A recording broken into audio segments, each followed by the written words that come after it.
Assalamualaikum warahmatullahi wabarakatuh.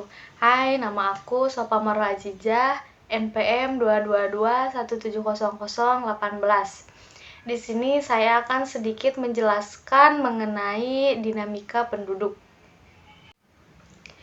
Dinamika penduduk berasal dari dua kata, yaitu dinamika dan penduduk. Dalam Kamus Besar Bahasa Indonesia, dinamika merupakan pertumbuhan atau pergerakan, sedangkan penduduk merupakan orang atau sekumpulan orang. Jadi, dinamika penduduk merupakan pertumbuhan atau pergerakan sekumpulan orang yang mendiami suatu wilayah, baik itu provinsi, negara, pulau, atau yang lainnya. Dalam suatu wilayah, pertumbuhan penduduk itu berbeda-beda. Ada wilayah yang pertumbuhan penduduknya cepat sehingga mengakibatkan kepadatan penduduk. Ada juga wilayah yang pertumbuhan penduduknya bergerak dengan lambat sehingga menyebabkan kekurangan penduduk. Hal itu mempengaruhi pada pertumbuhan suatu wilayah, baik dari segi kesehatan, fasilitas pendidikan, serta ekonomi. Maka dari itu, suatu wilayah harus mendata penduduk dengan baik dan jelas agar bisa berjalan dengan optimal. Yaitu dengan 3 cara. Yang pertama ada sensus penduduk, registrasi penduduk, dan survei penduduk. Sensus penduduk adalah perhitungan atau pengumpulan data penduduk, tingkat ekonomi, dan sebagainya yang dilakukan oleh pemerintah dalam kurun waktu tertentu.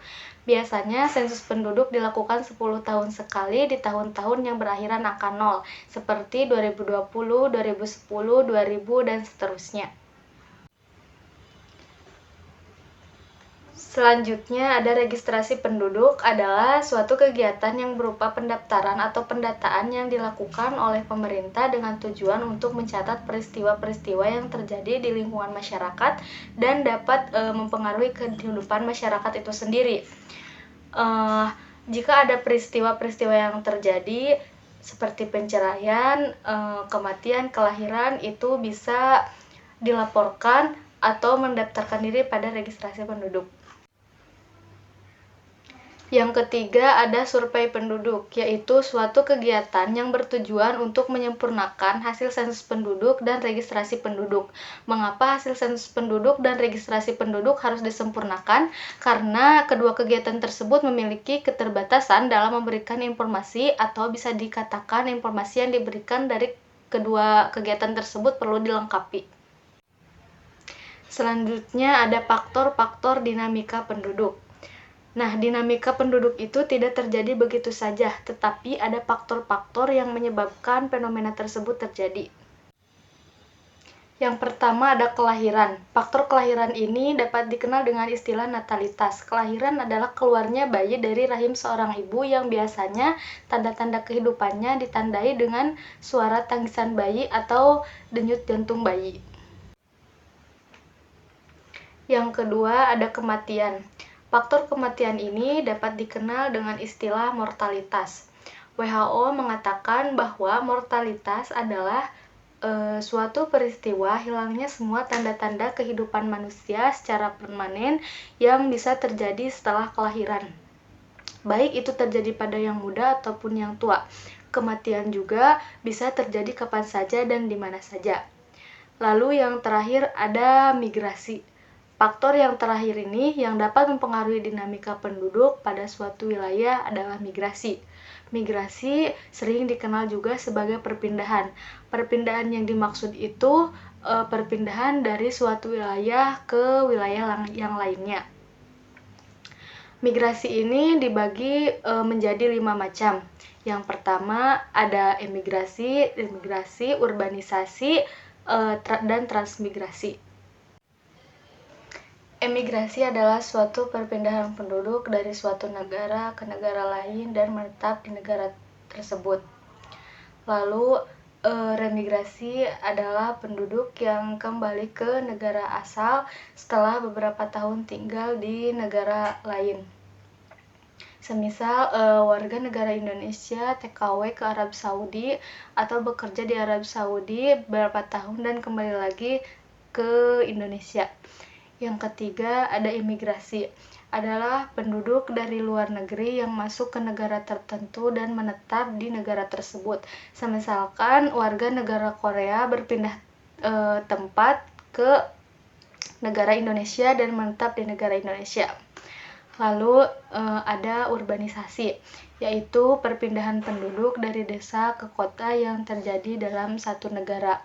Semisal dari desa pindah ke kota untuk berkuliah dan menetap di kota tersebut. Lalu yang terakhir ada transmigrasi, adalah perpindahan penduduk dari suatu pulau ke pulau yang jumlahnya lebih sedikit yang terjadi dalam satu negara. Semisal sebagian warga Pulau Jawa berpindah ke Pulau Kalimantan atau ke Pulau Sulawesi. Selanjutnya ada dampak dinamika penduduk. Semakin banyaknya jumlah penduduk pada suatu wilayah, maka akan semakin banyak dampak yang akan bermunculan. Yang pertama, rendahnya tingkat pendidikan. Pertumbuhan jumlah penduduk yang semakin cepat dan angka kematian yang bergerak dengan lambat menyebabkan penduduk kesulitan untuk mendapatkan pendidikan yang pantas. Tingkat pendidikan yang rendah bisa mengakibatkan terjadinya keterlambatan dalam pembangunan, terutama dalam bidang ilmu pengetahuan dan teknologi. Lalu ada rendahnya tingkat kesehatan. Kesehatan masyarakat sudah menjadi kebutuhan hidup yang harus dimiliki oleh setiap penduduk. Banyaknya penduduk yang sehat di suatu wilayah membuktikan bahwa kesejahteraan penduduk tersebut terjamin.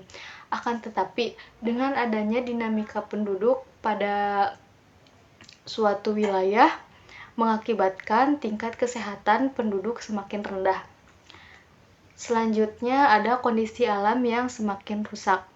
Manusia sangat bergantung pada kondisi alam yang ada, karena kondisi alam yang sehat dan baik akan mengakibatkan kesehatan pada manusia. Selain itu, kondisi alam yang baik juga bisa dijadikan sebagai sumber penghasilan bagi setiap penduduk. Namun, penduduk yang sering menggunakan sumber daya alam secara berlebihan atau terus-menerus akan menyebabkan alam terganggu. Kondisi alam yang terganggu bisa membuat kesejahteraan penduduk menurun dan kesehatan penduduk juga menurun. Lalu, persebaran penduduk tidak merata. Dalam suatu wilayah pasti memiliki keterbatasan atau kemampuan dalam menampung penduduk yang menetap di wilayah tersebut. Oleh sebab itu, penduduk akan mencari tempat yang lebih layak untuk bertahan hidup. Maka terjadilah persebaran penduduk itu. Persebaran penduduk yang tidak merata membuat pertumbuhan ekonomi pada suatu wilayah menjadi tidak merata.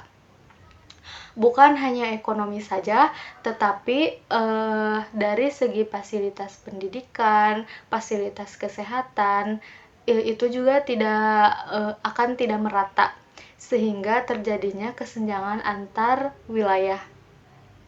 Mungkin sekian yang saya dapat sampaikan. Mohon maaf bila banyak kesalahan dan kekurangan. Wassalamualaikum warahmatullahi wabarakatuh.